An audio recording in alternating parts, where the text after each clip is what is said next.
Oh, I am so tired. But the alphabet people, they keep shredding my last brain cell and testing my patience.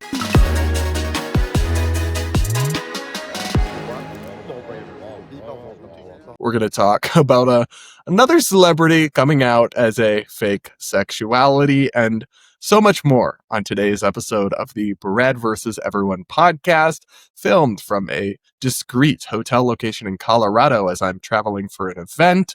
But I, of course, still wanted to bring you guys a show and catch up with you all and react to all the delulu and insanity that I have been encountering. And there's a lot of it to talk about today. The first one comes courtesy of a celebrity named Kesha, who you may remember if you are roughly my age from like her first era of music, which was like TikTok and a bunch before it was even a brand. She had a song called TikTok and other stuff. And she went through this whole drama. I actually really like Kesha. I think she, her song about how she like lost her record rights and the name right to her own name. She had to rebrand. Anyway, a lot of drama there, a lot of tea, but one thing I guess I don't love about her is the new sexuality she just unveiled. That is not a thing, but she's pushing it and continuing to drive the rainbow bus off a cliff. So we've got reporting here from the hell site known as Pink News. Kesha identifies as omnisexual. Here's how it differs to being pansexual. And there, of course, is an image of Kesha with the omnisexual flag.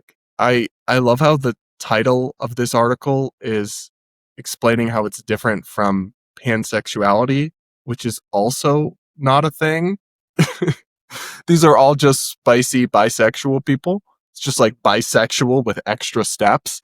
Anyway, let's read a little more from this article from Pink News, of which, when they're not doing hit pieces on me or using the least flattering images of me possible in articles, I enjoy them as kind of a scribe noting what's going on in the woke insane world, though they like highlight it because they think it's great. They don't realize that they're like giving us content and reminding us why they're bad. Anyway, more from this article. Pop superstar Kesha has joined a small number of famous faces who identify as omnisexual, a sexuality which is pretty similar to pansexuality, but with one distinct difference. Come on now. A number of famous faces. Yeah, we'll see about that. Anyway, apparently, they report, on the dating app Field, boy crazy hitmaker Kesha labels her sexuality as omnisexual, as well as noting her interest in being dominant and kink. I didn't need to know that. I mean, I guess I don't really blame Kesha for putting it on her dating profile, if that's what she's looking for. I blame Pink News for like forcing that into my consciousness. Anyway, more from the article here. According to Field's vice president of creative, Andrew Pete, Kesha updating her status on the app to identify as omnisexual has seen a real uptick in other members of the app doing the same. That should actually be a red flag. If a celebrity announces a new identity and then random people start saying, that's me too, that suggests it's not a real identity, by the way. Like gay people, you wouldn't just be like, oh, I'm gay. And then a bunch of other people are like, oh, I'm also gay. Like they're not going to become gay or realize, it's just, that's not how that's supposed to work. But of course, some of this is, of course, just like identity, culture, social contagion. That's what it is. Now, here we are going to get to the hard-hitting truth. The like legit Pulitzer Prize winning journalism from Pink News, where they're going to help us understand the crucial distinctions between omnisexuality, pansexuality, and bisexual. Oh my gosh. Sometimes I hate it here so much. Anyway, we're going to dive into this interesting definition after this. What if you could delay your 2 next mortgage payments? That's right, imagine putting those 2 payments in your pocket and finally having a little bit of breathing room. That could happen if you call American Financing today. If you're feeling stretched by everyday expenses, groceries, gas, bills piling up, you're not alone. Most Americans are putting these expenses on credit cards and there doesn't seem to be a way out. American Financing can show you how to use your home's equity to pay off that debt. You need to call American Financing today before you get to a point where you can't make those payments. Their salary-based mortgage consultants are helping Americans restructure their debt and consolidate their loans, all without upfront fees. And their customers are saving an average of $800 a month, which is like a $10,000 a year raise. It's fast, it's simple, and it could save your budget this summer. So call now before it's too late. It's 866-891-4811. That's 866-891-4811. 866-891-4811, or just visit the link on screen, americanfinancing.net/Brad Polumbo. You'll be glad you did. All right, let's dive into this helpful definition from Pink News that totally, completely, absolutely makes sense. Put simply, being omnisexual means being attracted to people of all gender identities and orientations.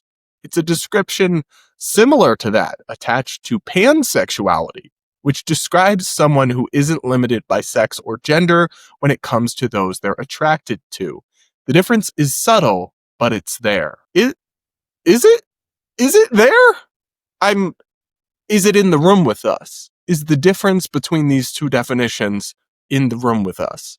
Pink News. Because I'm looking around and I'm not seeing it.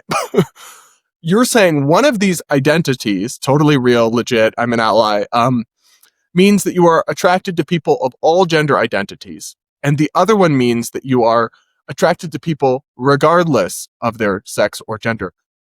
That's just two ways of saying the same thing. Those are literally definitions where if you have the two circles, right, it's not a Venn diagram. It's just a circle. It's what? Now, they keep trying to explain this difference and distinction that's totally real and definitely super duper exists. Let's keep reading. What's the difference between omnisexuality and pansexuality? Both those who identify as pansexual and those who identify as omnisexual are attracted to all genders. So the conversation really should stop there, but it doesn't. Of course it doesn't. However, while the gender of a person doesn't matter too much for someone who is pansexual, someone who is omnisexual may have a gender preference or may be attracted to someone because of their gender. Omnisexuality means being attracted to people of all genders, he says, explaining how the prefix omni means all. That gender animates these attractions distinguishes omnisexuality from pansexuality, he adds, stating that for pansexual people, someone's gender is less salient to them.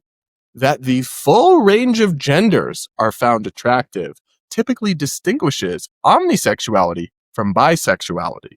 Of course, he makes very clear, this is not to say gender differences are flattened. Omnisexuals often find their attraction to each gender has a different character, and they may have preferences for some genders more than others. Now, here are my two favorite parts of this article. Another expert at Field explained, well, pansexual folks might say gender isn't really part of the equation.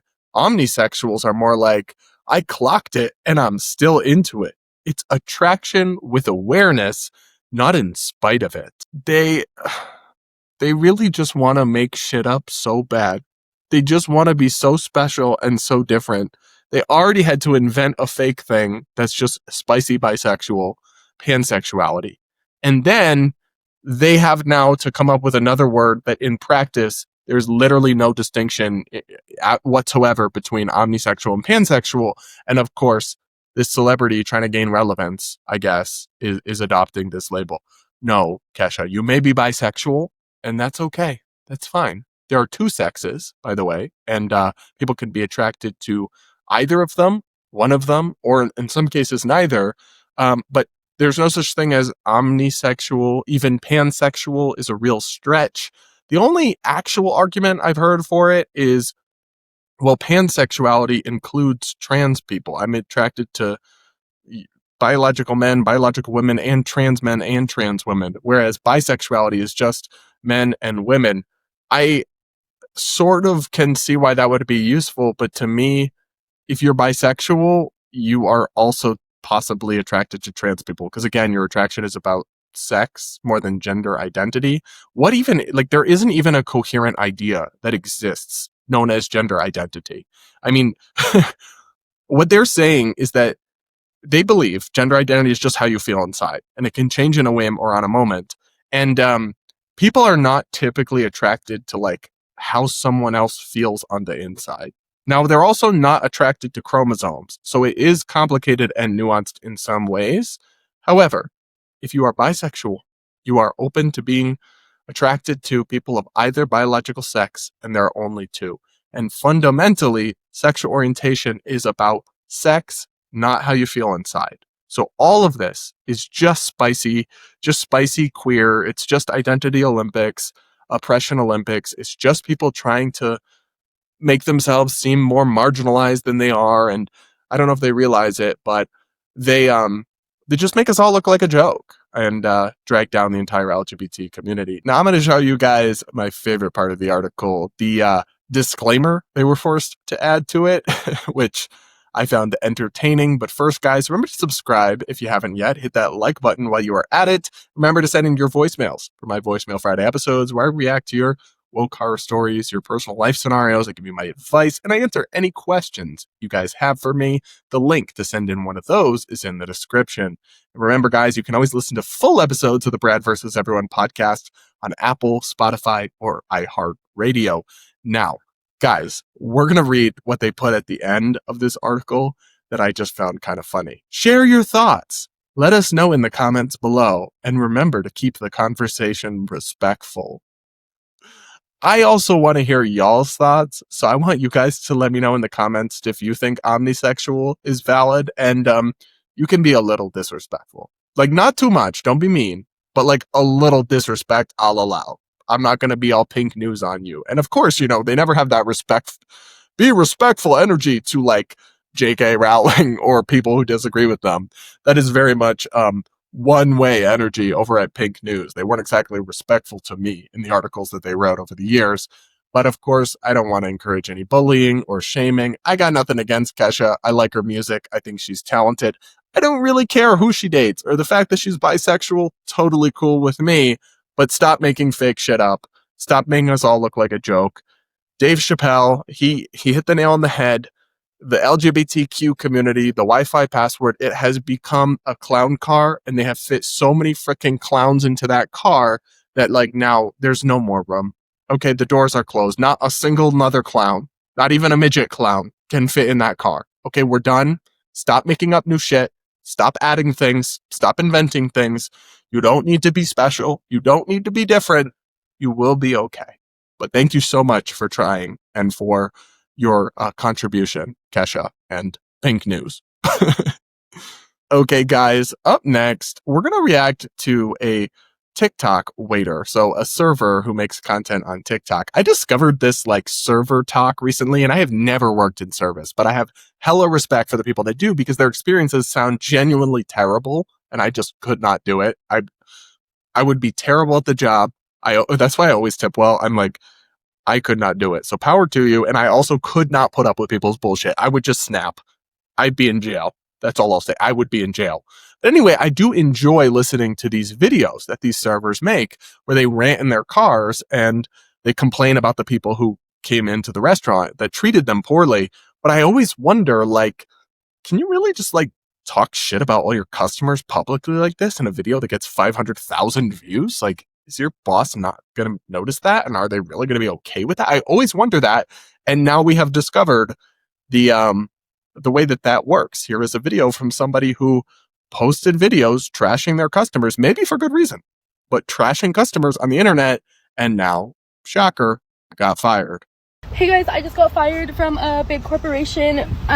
Please make me famous because I now have no money. I literally just drove 30 minutes to go to work and I'm getting fired because I post about on TikTok and apparently a fat bitch customer that's broke. And you see this bitch, you run your feed. Piss me off. So long story short, I'm getting fired because corporate, a customer complained that they thought a video was about them. So then they went to corporate and they told them in corporate through my TikTok.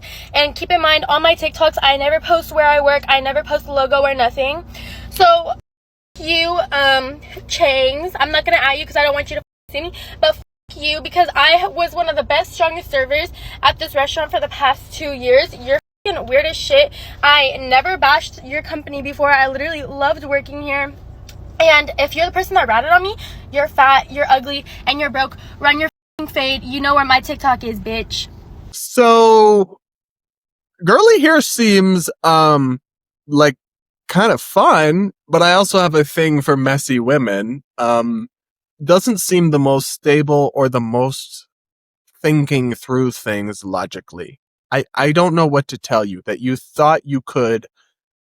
I guess I'll just, before I give you more of my thoughts, I'll just show you the video that I think she's referring to. I went back in her feed. I think she's referring to here when she says, they fired me because I called the customer fat. Look at this. How do you come into a restaurant 5 minutes before close, stay 45 minutes after close, and then only tip $10? Service was good, bitch. So you're just fat. How about that? Okay. So I know you have to go through hellish struggles as a server. I really do have mad respect for you guys that did that or do that. However, the idea that you're going to go on the internet, just call your customers fat and ugly, and then that's just going to be allowed or okay? And your boss at the company are just going to be like, if someone complains, oh yeah, you know, you're right. Actually, we stand by our waitress's decision to call you a fat bitch publicly. Like, what did you expect? You had to have thought that through. And if you didn't, I'm sorry, like, I can't feel too bad for just the consequences of your own actions. That's the problem with a lot of these young people. It's not that the world is an easy place. It's not that there are no legitimate concerns or anything like that. They do not have it so easy today, though in many ways, I mean, we are in the best time in human history, but sure, there's lots of tough hurdles and struggles that people face. However, there is only so much sympathy to go around in the world. And when you play stupid games and then you win stupid prizes, like, I'm just not going to break out my little violin. And I don't think you'll get another serving job, especially if you really are as good a waitress as you are. And you say you are, and I believe you. Maybe you're great. Maybe you're awesome. They were probably sad they had to fire you because it's hard to find good help. But like, what is that company going to do? Put yourself in the shoes of the corporate person who got called and sent a video of someone calling a customer fat. Like, you really, I don't know what you expected. And you can't expect that much sympathy from people. Like, come on now. But this is apparently a thing. These servers, and I understand the attention is addicting on TikTok. If you pop off once, you have a couple videos go viral, you can also start to make money from it, right? You post, there's this one guy I watch who does his rants about his customers, and he's getting like hundreds of thousands of views. So he's making hundreds of dollars per video, extra cash. I'm sure that's great. But like, at some point, it's going to become a problem if this content keeps getting seen by lots of people. And I don't know how they don't see that, especially like, I'm not saying it's unwarranted, but they go in on these customers. Like, they roast them, they insult them, and they include enough details usually so that if you were that person, you would know they're talking about you. And I just don't know what you expect. I don't know how you thought this was going to work out. Here's another one of these videos.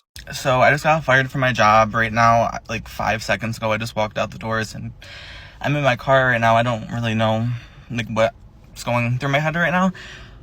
But I was fired over the video of me talking about a guest that tipped $0 on 100 and I damaged their property. So someone sent it to corporate and then they said there was no choice. They had to fire me.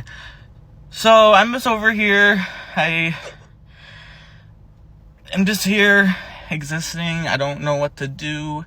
But I will say this. I stand by everything I did and everything I said, and I hate non-tippers. You are pathetic scumbags. You run your servers rampant just to tip them $0 and they have to pay out of their fucking pocket for you. So I'm glad if that's the hell I'm willing to die on, I'm willing to die on it. So if I'm unemployed because I spoke my mind about people who are pathetic human pathetic human beings and pieces of fucking shit, then so be it. I don't care. I'll find something else. But yeah, I'll say that. Okay, so this one is diabolical. What do you mean, bro? What do you mean? First off, there's something so unhealthy about the Gen Z psyche that they get fired from a job, and the first thing they do while they're all emotional and upset is set up their phone in their car to film a breakdown. Actually, like, call your mom. I don't just start live streaming your immediate emotional reactions to bad things happening in your life. And this one, I mean, listen, I always tip. I think it's crappy to not tip servers.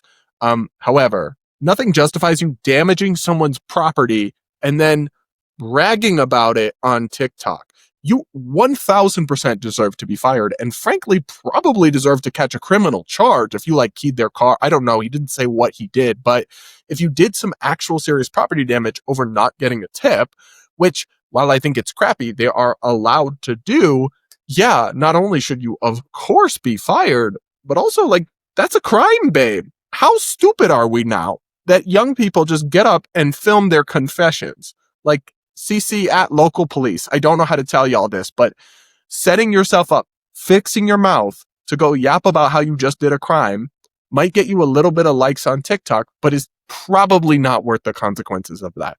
That's what these videos inspire in me, is just a little bit of a crash out over the fact that the critical thinking skills for so many of these young people, non-existent. The time horizon of their thought process, this big. It's not, they're thinking 5 seconds ahead. They're not thinking about what could happen a day from now over this if I do this. Like, how? And then he says, and I stand by it. Then you haven't learned your lesson and probably do need to catch that criminal charge, babe. I don't know what to tell you, because you're hopeless. If you can think all this can happen and you can still think you did nothing wrong. Not to say those customers were right. First off, I don't know what happened. I don't know the details. But regardless, say those customers were the biggest jerks ever. You still can't damage people's property over it and expect to remain employed at a customer service-based business and then be so dumb as to brag about it on the internet for attention. You played yourself. And on this one, there no sympathy from me, there is negative sympathy. The limit does not exist on how little sympathy I have for you, babe. And frankly, you deserve what you get. What do you guys think? Can you believe the audacity of this man? The first girl is one thing. The audacity of this man still has me kind of gobsmacked. Let me know what you think in the comments, especially if you've worked in the service industry. I want to hear from you the most. And hit that like button and make sure to subscribe while you're at it. Okay, guys, we're going to talk about the latest outrage cycle on the internet that I frankly just think it is dumb and kind of a waste of time. Cracker Barrel, the restaurant chain, kind of Southern food, well known for their breakfast, their pancakes. They just announced a change to their famous logo that most people are not super impressed by. Here's some news reporting on that, and then we are going to get to the rather unhinged backlash over it from some pretty prominent MAGA personalities, including Benny Johnson and Donald Trump Jr. First, here's that local news reporting. Morning here at 6:48. After nearly half a century, the classic Cracker Barrel restaurant logo is getting a little refresh. Since 1977, the country-themed chain's trademark featured an image of a man resting by a barrel. You just saw that right before this. Well, that was until this week when Cracker Barrel showed off a new design that is only the name with a modernized typeface. You can see that on the right side there. The brand is keeping its classic gold and brown color tones in the new logo. I don't know how I feel about that. Now, I will say, I think this new logo is like very boring, very bland. I don't understand why they're doing this. I do understand why they are like redesigning and remodeling and kind of revamping Cracker Barrel, because you've got to you want to stay relevant. But why'd you have to scrap the kind of iconic and very well-known logo? And some of the jokes here are funny. They got rid of the cracker and the barrel in the logo. But what I can't really understand is the idea that this is really like a significant development in American life, or that this is some sort of like woke outrage. It is a company that is engaged in some shady stuff, some like DEI extreme stuff that I don't support and I think is worthy of criticism. But this seems more like a totally failed marketing revamp rather than like a woke thing. But people are actually, mad about it. And I want to talk about that. So on Twitter, there are 457,000 posts about this. Cracker Barrel redesign faces fiery customer backlash. And that's okay. Customers have every right to voice their dissatisfaction with the logo change. Certainly, I think it's dumb and bad, but is it really some woke attack on America? That is how many in right-wing media are framing it. I'm going to put this Benny Johnson, the massive MAGA YouTuber, thumbnail on screen. American classic goes woke with a progress rainbow flag and a Cracker Barrel. This and then the text is Cracker Barrel goes woke, destroys classic logo. And listen, I understand that you run a clickbait empire, but this has nothing to do with LGBT. I don't even really think there's anything woke about it. And you're acting like someone died. Not everything is that deep. The Cracker Barrel logo is not a pressing problem for most Americans. And it just seems like they're just all worked up about this. I mean, let me read you some tweets. Byron Donalds, the Republican congressman running for governor in Florida, said, "No one asked for this woke rebrand. It's time to make Cracker Barrel great again." Donald Trump Jr. posted, "WTF is wrong with Cracker Barrel." And I'm just is this really a big deal? Is this really such an outrage?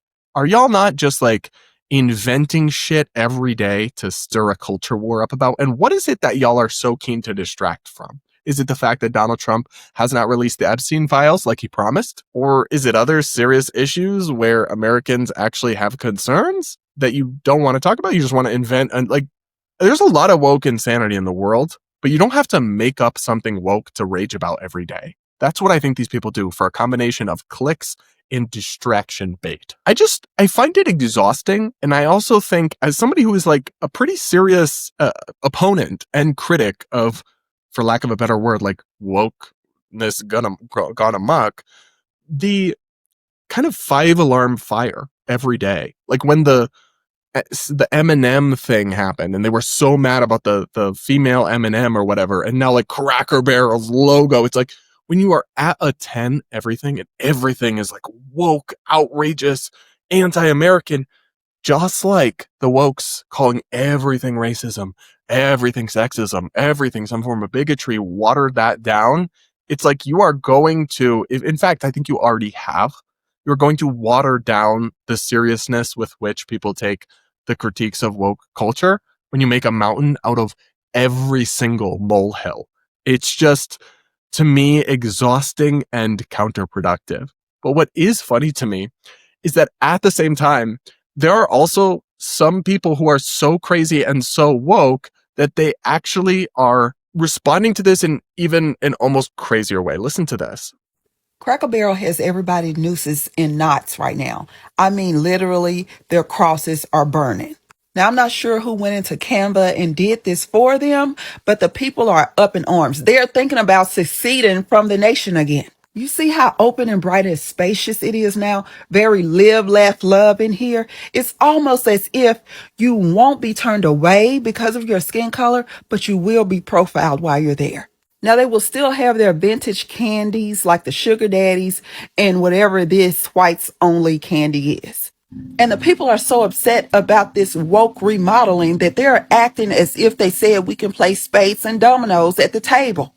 Now, I don't know about you, but I rather enjoyed having the Confederate antiques spread throughout the stores, and that way they can stay away from our museums. Now, I'm not sure who Uncle Herschel is, but I know he wouldn't have liked a New York strip or anything. He hated the North. This fall menu they're launching is filled with more microaggressions than a corporate email. Cracker Barrel, by the time Christmas gets here, you better have a candle that smells like racism or they will riot. I mean, this is just so wild. I think she's a little bit tongue-in-cheek, but not fully. She's talking about Cracker Barrel being full of microaggressions, and she's suggesting that the people who are sad about it going away aren't just nostalgic.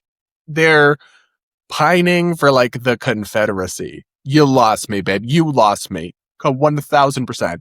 Now, some people on the internet have had a genuinely good sense of humor about it, and that's where I think this next TikTok comes in. Take a look at this one. Put the racism back in the logo. Y'all messing up Cracker Barrel. Nobody asked for this, man. That's one place you could leave it just like it is. I need to feel the Confederacy in there, man. Where's Robert E. Lee, man? Let's get these statues back up.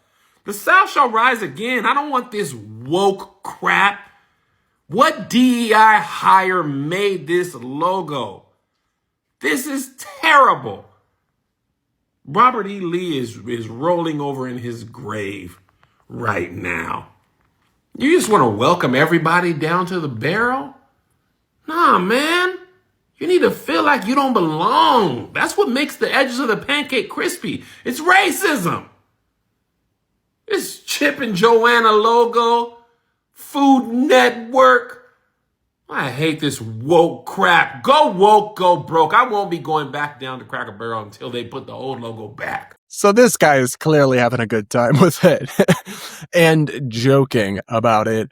And some of the comments on this were genuinely quite funny. The food tastes better knowing I don't belong there. I need to taste the "you lost, boy" in the pancakes. I need some segregation with my grits. Obviously a joke, but they're joking about it being a Southern restaurant. And they're actually not taking it too seriously or too deep. And I always appreciate that. I just think it is a serious mistake. It is good for their business model and their profit for these right-wing culture warriors to get all up in arms about every single little thing. But the same way that male cheerleaders are not that deep, neither is the freaking Cracker Barrel changing its logo. It's a dumb marketing decision. I don't support it, but it's not some sign that America's under attack by the woke regime or anything like that. And there are so many real and pressing issues with the DEI agenda and with this extreme ideology infiltrating major institutions in American life that watering it down with silly culture war bait that is really much ado about nothing is actually doing that cause a real disservice, if you ask me. But that's just my take. Let me know what you think in the comments below. Do make sure you're subscribed if you aren't yet. Hit that like button while you are at it. And remember to send in your voicemails for my Voicemail Friday episodes. And guys, we'll talk again real soon.